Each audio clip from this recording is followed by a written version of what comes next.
ให้ลูกเข้าแถวบ่แซงกันบ่แซงกันเข้าแถวลูกเข้าแถวเข้าแถวเอาตามมาหุ่มเด้อไม่ยังตามมาหุ่มกรอเอาห้องบ่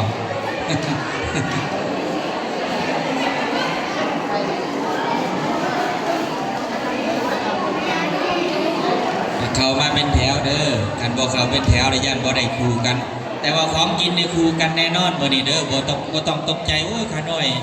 อยู่น้ำหลังระยะสิบ่ได้คือมูได้คือกันหมดบ่นี่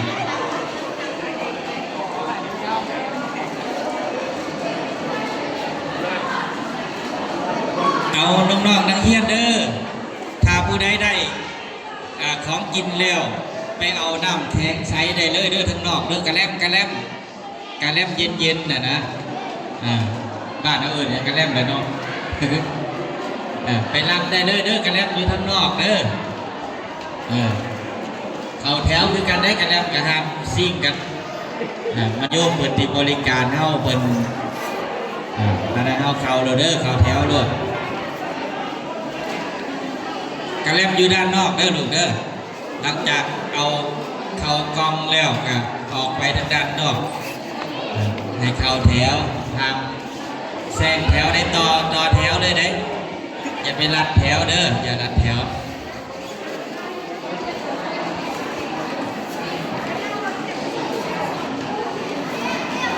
วันนี้ก็ถือว่าอิ่มน้ำสำราญกันไปอาจจะหิวเข่าได้อยู่กับอดเอาเป็นการฝึกได้ครูบาอาจารย์ผ่านการฝึกความอดความทนฝึกให้รู้จักความยากลำบากครูบาอาจารย์ที่สอนเฮาได้เป็นผู้อำนวยการคณะบริหารเนี่ยเพิ่นก็ล้วนแล้วได้ผ่านการฝึกความอดความทนความลำบากถึงมาอยู่จุดนี้ได้เฮานักเรียนก็เป็นอีกชุดหนึ่งที่จะต้องได้ฝึกขันติคือความอดทนต่อความหิวอดทนต่อความเมื่อยอดทนต่อความติฉินนินทาอดทนต่อความไม่พอใจอดทนต่อความเจ็บไข้ได้ป่วยเราต้องได้อดทนต่อสิ่งที่บ่ได้มาดังใจคือวันนี้แล้วเขาก็ได้กินข้าวว่ากินข้าวบ่ายๆกับหิวในจังนั้นก็ต้องได้อดเขาทุกอย่างในโลกนี้บ่มีอย่างใดใจเขาหมดเลยแม้กระทั่งตัวเขาเองเขายังบ่สามารถ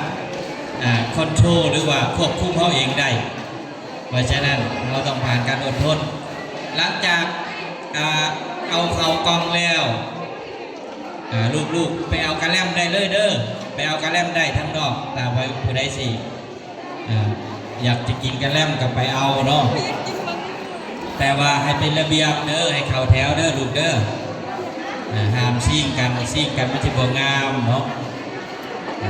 บ่ให้ซิ่งกันให้เข้าแถวเป็นระเบียบเรียบร้อยในการรับของบริจาค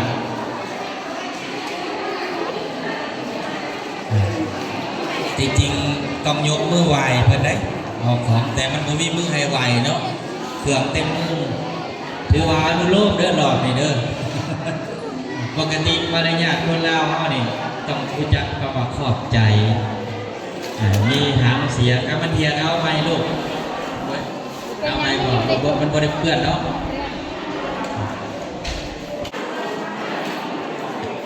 ได้ยินถามข้อมูลเบื้องต้นกับทางอาจารย์เพิ่นมาติดต่อมือน้ำบิดแรกๆว่าเขาว่าสิมาวันที่26เนาะทางคณะเอาแต่เนื่องด้วยพระเดชพระคุณน้ำท่านพระครูเพิ่นติดภารกิจหรือติดกิจนิมนต์มาบ่ได้กันเลื่อนกันไปประมาณวันที่28เนาะท่านพระครูมาว่าอาจารย์ที่ไปวันที่30เด้ออาตมาขน้อยเองยังอยู่พระลานชัยลูกก็เลยหอบมาประสานงานกับเจ้าก็ลำบากในจังหน่อยขออภัยในการต้อนรับขับสู่ญาติโยมที่เดินทางมาเนาะทางพ่อแม่ครูบาอาจารย์สิขาดตกบกพร่องเนี่ยกับขออภัยเด้อพ่อแม่ครูบาอาจารย์แล้วกันขออโหสิกรรมสำหรับญาติโยมเนาะ มาทำบุญกับลำบากนั่นแหละเพื่อหน่วยสร้างบารมีนี่เราต้องมีขันติบารมีแต่ถ้าบ่มีขันติบารมีนี่ครับเจตนาที่เป็นบริสุทธิ์ก็หายไปหมดแล้วควบคุมอารมณ์บ่ได้เนาะหาบนนั่งลูกหลังจากได้เลยหาบนนั่งห้ามหลงเข้ากองกันเด้อ ห้ามหลงอย่าลืมมีขาไก่ กินอิ่มน้ำสำราญกันเนาะมื้อนี้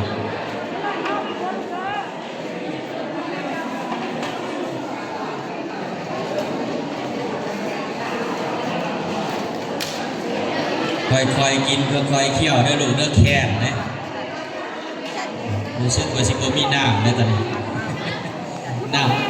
น้ำดื่มมันจะกุ้มตัวเองลูกค่อยๆเคี่ยวเด้อสำหรับกินอาหารข้าวทุกจานอาหารทุกอย่างอย่ากินทิ้งกินขว้างเพราะทุกอย่างมันคือของที่มีค่าเพราะฉะนั้นเราใช้ทรัพยากรที่เรามีกินให้ละเอียดขี้เหยื่อเด้อลูกนักเรียนเอาทั้งหลายเมื่อเอากินแล้วขี้เหยื่อให้เก็บให้หุบอย่าให้มันเปื้อนหุบเถอะเปื้อนห้องประชุมบ่ได้เด้เราต้องฝึกมารยาทเราตั้งแต่เป็นนักเรียนรับผิดชอบต่อสังคมรับผิดชอบต่อประเทศชาติบ้านเมืองรับผิดชอบตนเองนะการบ่รับผิดชอบตนเองก็ถือว่าเป็นคนบ่มีระเบียบเพราะฉะนั้นเราต้องมีระเบียบในตัวเองใหญ่ไปเอาสิไปเป็นครูเป็นอาจารย์เป็นแพทย์เป็นหมอเป็นทหารพนักงานตำรวจเป็นเจ้าเมืองเป็นเจ้าแขวงบ่แน่ได้อยู่ในนี้อาจสิมีผู้ใดผู้หนึ่งเป็นทานเจ้าแขวงก็ได้ได้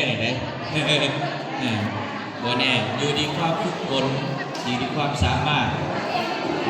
เอาฝึกมันเรียกมันมีความรู้มันสังเกตการสังเกตคิดไตร่ตรองไตร่ตรองเพราะว่าหลักของการที่จะเกิดปัญญาลูกนักเรียนทั้งหลายกินน้ำฟังน้ำเอาไปใช้ได้เด้อกับผู้ใดยังเรียนเก่งเด้อกับผู้ใดยังปึ๊กไปบ่ฟังก็ได้กับผู้ใดยังเรียนเก่งต้องใช้หลักของการฟังหลายๆศึกษาหลายๆในหลักพุทธศาสนาเอ่ยว่าสุตตมยปัญญาปัญญาเกิดจากการฟังเกิดจากการคิดเนาะฟังแล้วเอาไปคิดว่ามันแมนบ่แมนถือบ่ถือ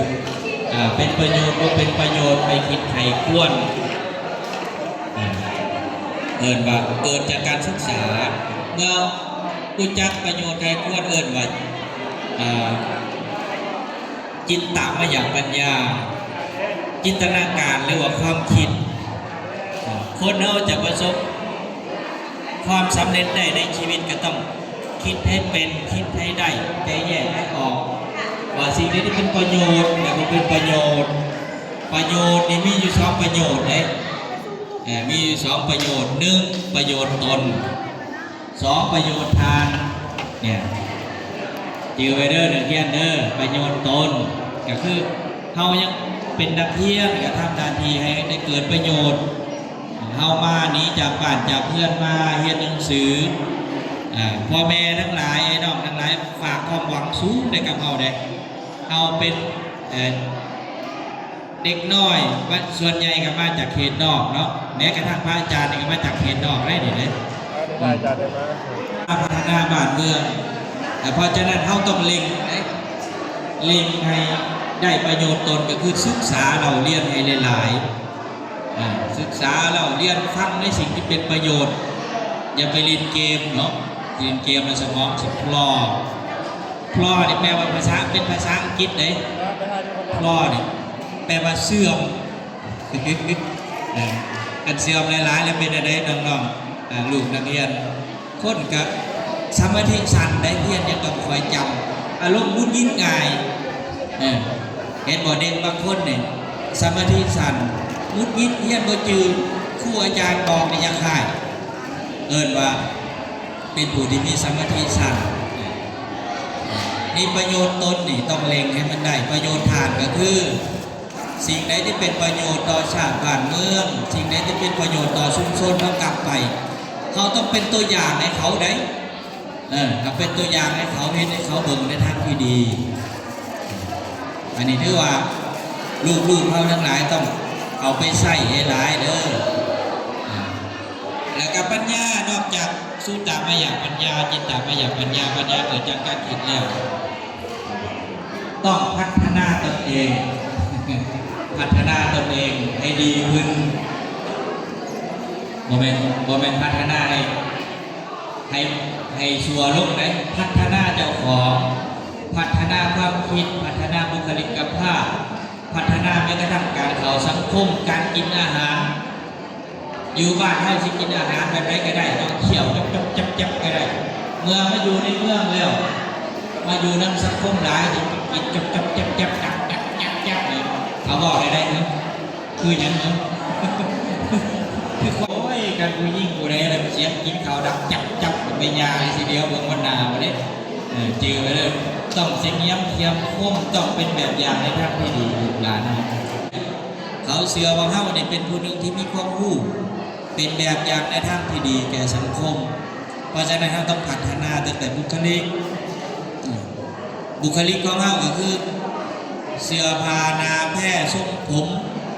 บ่แม่นเสื้ออาทิตย์หนึ่งก็ยังบ่ไก่หน้าบ่เข้าทาได้เนาะ เมื่ออยู่รวมกันหลายคนยิ่งรักษาความสะอาดผมเนี่ยเป็นอย่างไรผมยาวก็ต้องตัดยกเว้นไม่ออกเนาะ ผู้ชายผมยาวก็ต้องตัดต้องมันชำระสมองด้วยเด้มันพัฒนาทั้งมันสมองก็ต้องอ่านหนังสือให้หลายฟังครูบาอาจารย์บอกให้หลายและสิ่งนี้จะเป็นแง่คิดในวิธีปฏิบัติทำประทานได้หรือยังเนี่ยจ้าทำประทานได้หรือเด้อแน่นบอกกินเขาได้เด้อเลยว่าบางคนบอกขน่อยอิ่มเลยจ้าเอากินตอนแรกเราก็ได้เล่นมีเดียเนี่ยตัวนี้สังคมเล่าเราเนี่ยอ่อนหลายเลยพาอาจารย์ไปเบิ่งมีอ่อนแห้งในที่สังคมตัวนี้นะวิ่งกับปองบดีปังป้องพวดใช่ไหมรถขึ้นเห็นบางคนกินน้ำไม้ก็วิ่งน้ำไม้ออกในรถบางคนกินมังชาลีวิ่งเปลือกชาลีออกมาตัวนี้มารยาทตัวนี้สำหรับนักเรียนเราบ่อยมีเราต้องกินเป็นดีเป็นทางเป็นระเบียบพัฒนาบุคลิกภาพแล้วก็เป็นแบบอย่างนี้มีมือก่อนอาตมาเมื่อพลาพี่น้องชนเขาเห็นแล้วได้ยินคนบอกภาษาบรูอาจารย์กระพังออกไปได้ไหมก็เลยชื่อเอ็มร้อยเพื่อนกินแล้วประกายซีโน่เนี่ยวิ่งออกทางพวกเลยแตกซักเลยแล้วครับเด็กเก่ากายกลมซีโน่เนี่ยบอกจะเทพจะถิ่มชื่อให้ปีเลยนั่งบ่ฮับวิชอบเอาไปถิ่มก่อนก็ดีๆเอาไปถิ่มเสร็จทางนี่เป็นชื่อที่ยังหนึ่งว่าคนลาวนี่ยังถือเบาในเรื่องของมารยาททางสังคมไปต่างประเทศก็ได้เลยไปสิงคโปร์เนี่ยโอ้ยไปทิ้งเงินในบ้านเขาเนี่ยเขาไม้500เหรียญสิงคโปร์หลายพันบาทหลายหมื่นหลายแสนกีบเลยทางบ้านชอบไปทางบ้านชอบโดยจ้างไม่ค่าขายทำไมแก๊สทำไมเนี่ยผมขี่ตลอดเส้นทางกูได้กินบางละมุนขายดี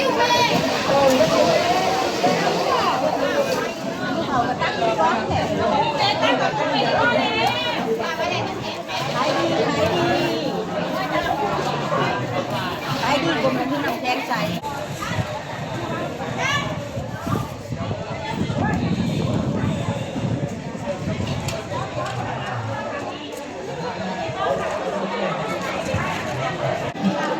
สมมติว่ายิ่งพระอาจารย์ที่ไปโกนเยี่ยมความสงบความสะอาด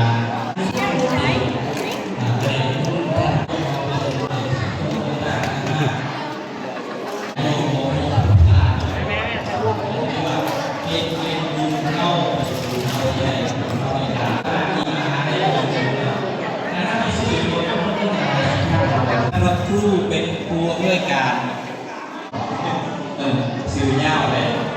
อย่าไปลงกันได้ตึกว่าออกกันไม่เยี่ยนได้ไม่ออกถ้าไม่เยี่ยนได้สัมภาระการไม่เยี่ยนได้ลงก็ลอยไปแล้วท่านผู้กันอยู่กับน้องเลยเนี่ยพอแล้วแต่ว่าในคนชาวบ้านเขียนยังถ้าคนได้บวชแต่หน่อยบอกเคยมีเมียบอกเคยมีลูกแล้วมาบวชได้หน่อยจนเผาเกินระยะทางจังดีระยะทางเพราะอาจารย์บวชเป็นยัวอยู่3 ปีบวชพระอีกเท่าสามพระอาจารย์ก็ไม่ได้จะบวชได้ตะกี้เลยเห็นคู่นี้ยากแต่ด้วยบุญเก่าหรือกรรมเก่ากับบูได้มาบวชใช่เลยสาเหตุที่บวชนะพระอาจารย์นี่เซ็งเป็นวัยรุ่นในชีวิตนี่มันเซ็งสมัยแต่ก่อนนะพระอาจารย์เป็นวัยรุ่นแบบพี่เจ้าเลยนะ